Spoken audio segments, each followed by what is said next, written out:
حضرت بلال ابھی بچپن میں چھوٹے سے تھے کہ والد انتقال کر گئے.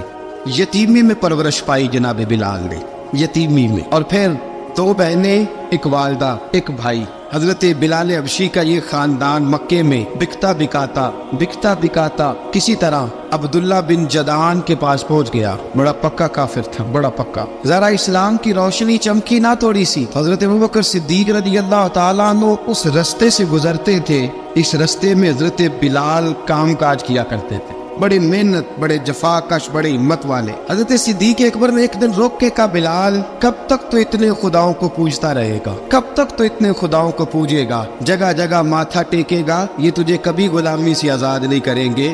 میں تجھے ایک دروازہ بتلاتا ہوں، اگر تو اس دروازے پہ آئے گا تو وہ تجھے مکے کی گلی سے اٹھا کے کعبے کی چھت پہ کھڑا کر دیں گے. دامن مصطفیٰ سے جو بھی لپٹا وہ یگانہ ہو گیا، اس کے حضور ہو گئے، اس کا زمانہ ہو گیا. حضرت بلال حبشی رضی اللہ تعالیٰ عنہ کو بات بتلائی. سلیم الفطرت آدمی تھے، سنجیدہ آدمی تھے، اچھا مزاج رکھتے تھے، فہم و فراست رکھتے تھے. جناب بلال نے کلمہ پڑھ لیا تو سب لوگوں نے کہا، بہت سارے لوگوں نے اپنا اسلام چھپا کے رکھا ہوا تھا. 2 واقعات ایسے ہوئے کہ حضرت بلال کا اسلام ظاہر ہو گیا. کسی کام سے بت خانے بھیجا عبداللہ ابن جدعان نے. بت خانے گئے تو لگے ہوئے تھے بت، کتار اندر کتار، بتوں کی کتاریں بنی ہوئی تھی. حضرت بلال نے مٹی اٹھائی اور بتوں کے منہ پہ مار کے کہنے لگے، جو اپنا چہرہ صاف نہیں کر سکتے وہ کسی کو نفع نقصان کیا پہنچائیں گے. جو لوگ دیکھ رہے تھے انہوں نے آ کے عبداللہ ابن جدعان کو بتایا، کہا تیرا غلام ہے اور تو بہت بڑا سردار بنتا ہے، تیری عزت خاک میں مل جائے گی. کسی کو پتہ چل گیا کہ عبداللہ کا غلام مسلمان ہو گیا. عبداللہ بن جدعان نے راتوں رات امیہ بن خلف سے بات کی اور امیہ سے کہا، یار یہ غلام لے لو، مفتی لے لو. بتایا نہیں کہ مسلمان ہو گیا ہے. امیہ نے لے لیا. امیہ بڑا سخت آدمی تھا، بڑی طبیعت میں سختی پائی جاتی تھی. اللہ اکبر. لیکن یہ محبت اور عشق یہ چھپائے چھپتے نہیں، اور مسلمان اپنے اسلام کا اظہار کیے بغیر رہ سکتا. ایک واقعہ اور رونما ہو گیا. حضرت بلال پھر ظاہر ہو گئے. ہوا کیا؟ حضرت عمار بن یاسر رضی اللہ تعالیٰ عنہ، مکے کے سارے کافر کٹھے ہو کے غریب آدمی کو مار رہے ہیں. غریب آدمی کو جب اندر انسان کے چور ہوتا ہے تو بڑا سے بڑا آدمی بھی بزدل ہو جاتا ہے.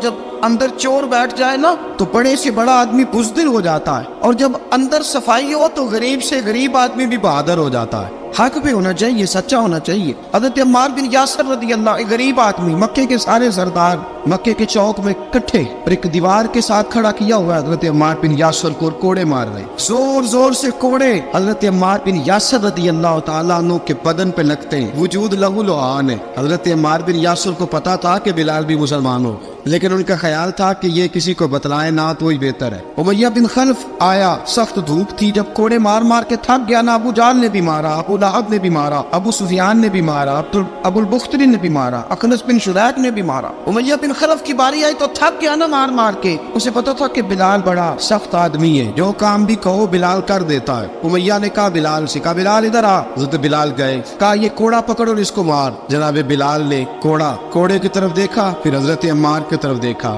جناب عمار نہ دیوار سے ذرا آگے ہوئے، تھوڑے سے کانپتی ٹانگوں کے ساتھ تھوڑے آگے ہوئے، اور حضرت بلال کے کان میں کہنے لگے، یار 2-4 کوڑے مار لے، میرا کیا ہے، مجھے تو مار پاڑی رہی ہے نا، چل تو نہ بھی اظہار نہ کر بیٹھنا، 2-4 کوڑے مار لے. حضرت سیدنا بلال حبشی نے نظر اٹھائی. جب پتا ہونا کہ سامنے آگ ہے اس میں کودنا بڑا مشکل کام ہے. جب پتا ہو نا سامنے دریا ہے اس میں چھلانگ لگانا بڑا مشکل ہے. موت نظر آ رہی ہو تو اس طرف قدم اٹھتے نہیں. حضرت بلال کو پتا تھا یہ سارے کٹھے ہیں اور مجھے بھی ماریں گے. کوڑا دیا ہے اور اسلام اجازت دیتا ہے رخصت کی. آپ کی گن پٹی پہ کسی شخص نے پسٹل رکھ دیا اور اس نے کہا کہو کہ میں کافر ہوں تو اجازت ہے، کہہ دو، جان بچاؤ. اسلام اجازت دیتا ہے. لیکن سیدنا بلال، حضرت بلال رضی اللہ تعالیٰ عنہ، حضرت بلال حبشی رضی اللہ تعالیٰ عنہ نے حضرت عمار بن یاسر نے کہا، یار تو 2-4 کوڑے مار لے لیکن اپنا آپ بچا.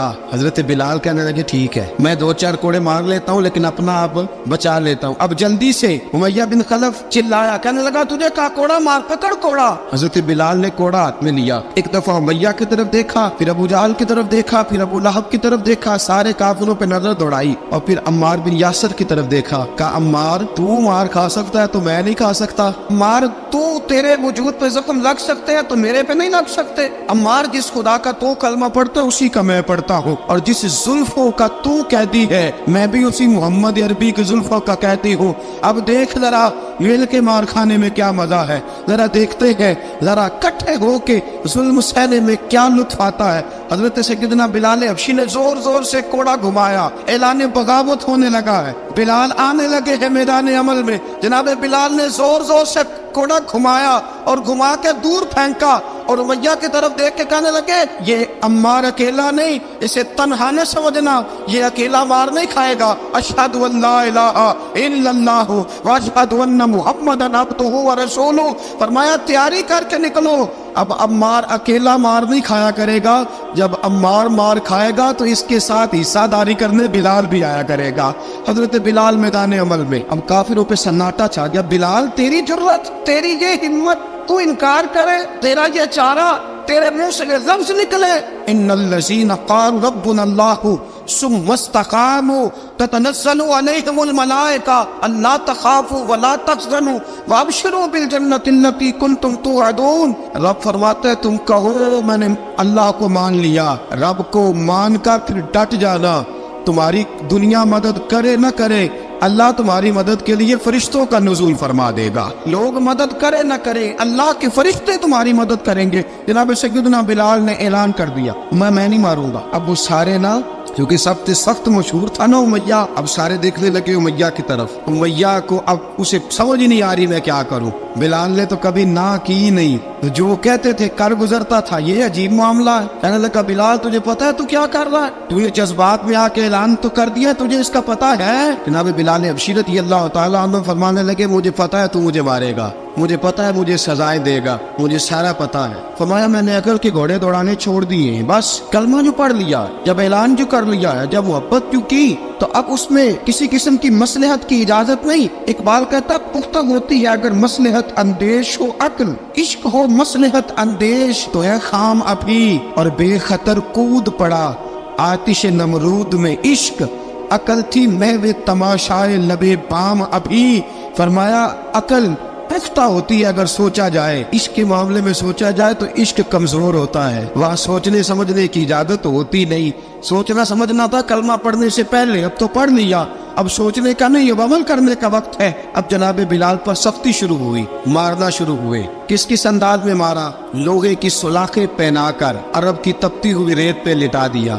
جب لوہا گرم ہوتا، سلاخیں گرم ہوتی، وہ وجود کو لگتی، پہلے خاموش رہتے، پہلے ہم علامہ ندوی نے لکھا پہلے چپ رہتے، پہلے احد احد نہیں کہتے تھے، پہلے احد احد نہیں کہتے، جب تکلیف بڑھ جاتی نا تو پھر زبان سے نکلتا احد احد احد، وہ وحدہ لا شریک ہے، وہ وحدہ لا شریک ہے۔ جب تکلیف بڑھتی پھر امیہ کیا کرتا؟ امیہ حضرت بلال رضی اللہ تعالیٰ عنہ کے گلے میں رسی ڈالتا اور مکے کے اوباش لڑکوں کے ہاتھ میں دیتا۔